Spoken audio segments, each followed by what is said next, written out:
Bon, voilà. Là, on va continuer notre installation.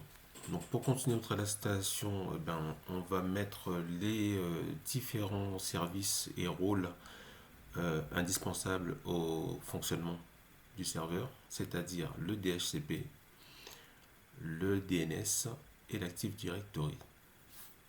Donc, c'est parti. Donc, pour ça, il faut que j'aille dans le gestionnaire principal du serveur. On va dans Gérer, ajouter un rôle et une fonctionnalité. Ensuite, bon, on va ignorer cette page pour la prochaine fois, comme ça il ne va pas se remettre. Ensuite, l'installation, installation, rôle et fonctionnalité. On s'assure que le serveur... Alors là, voilà, vous voyez tout de suite, je vois qu'il y a un truc qui ne va pas, c'est que mon serveur, je ne l'ai pas encore changé le nom. Donc c'est ce que je vais faire tout de suite. Changer le nom de mon serveur. De ma machine du moins. Donc pour cela, je vais utiliser mon icône de poste de travail qui me permet d'aller directement dans l'option qu'il me faut en faisant nom de l'ordinateur, modifier, et là on devait l'appeler SRVTAI.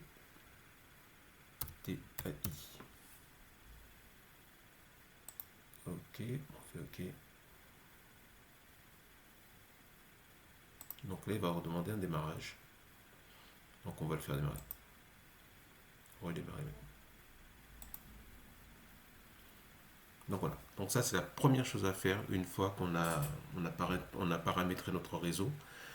On change le nom du serveur pour pouvoir le mettre sur le bon nom, SRVTI, qui va nous permettre justement de configurer après les autres services et rôles sur le bon nom de serveur. Donc là il redémarre. Comme ça va relativement vite, je vais pas le couper. Donc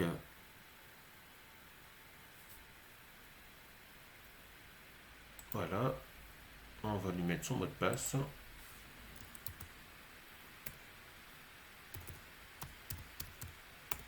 Ok. Donc voilà. Là on arrive sur notre serveur qui maintenant aura le bon nom. Chose qu'on va contrôler dans le gestionnaire de serveur. Alors, on va regarder. Hop. Voilà. Voilà. Il a son bon nom, SRVTI. D'accord.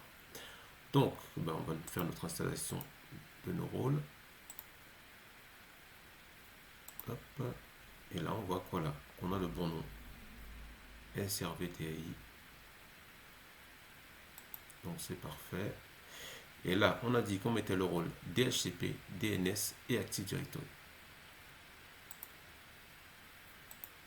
Ajouter DNS et ADDS, Active Directory, Domain Service.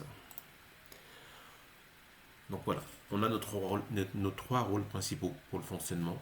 Donc on va commencer par configurer cela. Et après, on mettra le WDS qui a été demandé dans le cahier des charges suite à toute notre configuration de notre serveur. Donc, on fait suivant. Suivant. Hop. On fait redémarrer automatiquement s'il y a besoin. Ça, je le mets toujours au cas où. Installer. Donc là, notre serveur va s'installer, il va installer les différents rôles, les différents services qu'il nous faut pour pouvoir le faire fonctionner.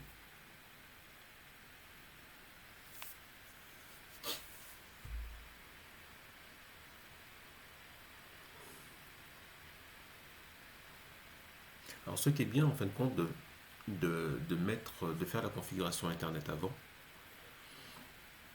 quand on va configurer notre DNS, notre DHCP, s'il y a un souci, eh bien, on pourra se rendre compte d'où vient le souci, puisque ça ne viendra pas de notre configuration de routeur, mais ça viendra obligatoirement dans la configuration qu'on aura fait dans le DNS ou dans le DHCP. Donc d'où, je dirais, la raison pour laquelle je fais toujours la connexion de la station sur Internet avant de continuer la configuration des différents rôles et services. Donc là, on a fini. Fermé. Donc là, comme vous pouvez constater, jusqu'à maintenant, on n'est pas encore en domaine, puisqu'on est encore en workgroup. Donc c'est ce qu'on va faire en premier. La première étape de la configuration, c'est basculer notre poste, notre station en domaine, donc en mode serveur. Donc on fait promouvoir le contrôleur de domaine. On fait ajouter une nouvelle forêt, comme c'est une nouvelle forêt, qu'on va nommer formatech.lan. Formatech.lan.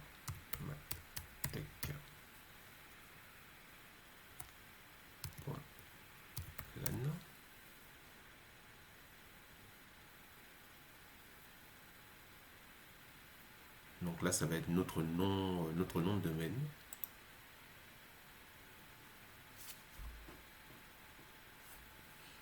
Donc là, les options, on n'y touche pas. On va attendre qu'il nous donne la main pour mettre le mot de passe. Donc après, ça, c'est vous qui choisissez. Hein. Moi, je mets là, j'ai mis le même que celui pour se connecter au serveur. Comme ça, ça reste le même, donc j'oublie pas. Ça, on n'y touche pas. Là, il va faire son nom de NetBIOS tout seul. Il va nous mettre Formatech. Voilà. On fait suivant. Suivant. Donc là, ça fait un check-up de tout ce qu'on a fait comme configuration. On fait suivant.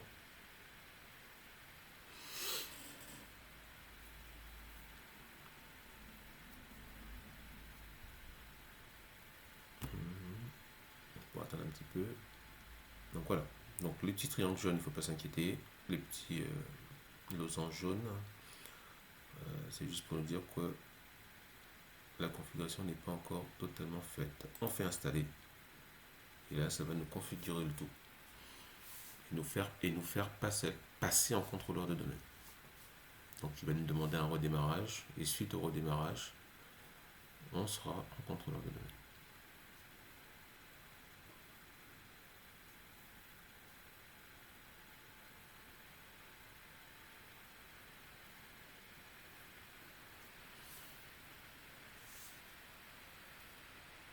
Donc ça prend un petit peu de temps.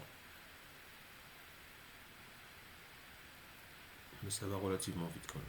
Ça va. Voilà. Donc voilà. Donc il a fini de faire la configuration. Il va redémarrer pour finir la configuration. Fermer. Fermer. Et là, notre serveur va redémarrer tout seul en général. S'il ne démarre pas tout seul, à ce moment-là, il va falloir que vous le démarrez manuellement. Mais en général, ça redémarre tout seul, comme c'est le cas.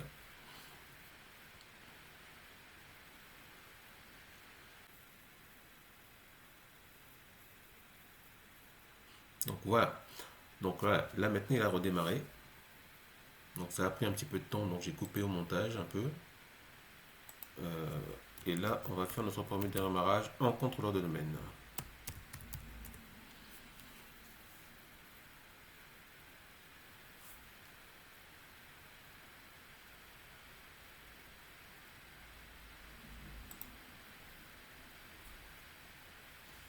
Voilà.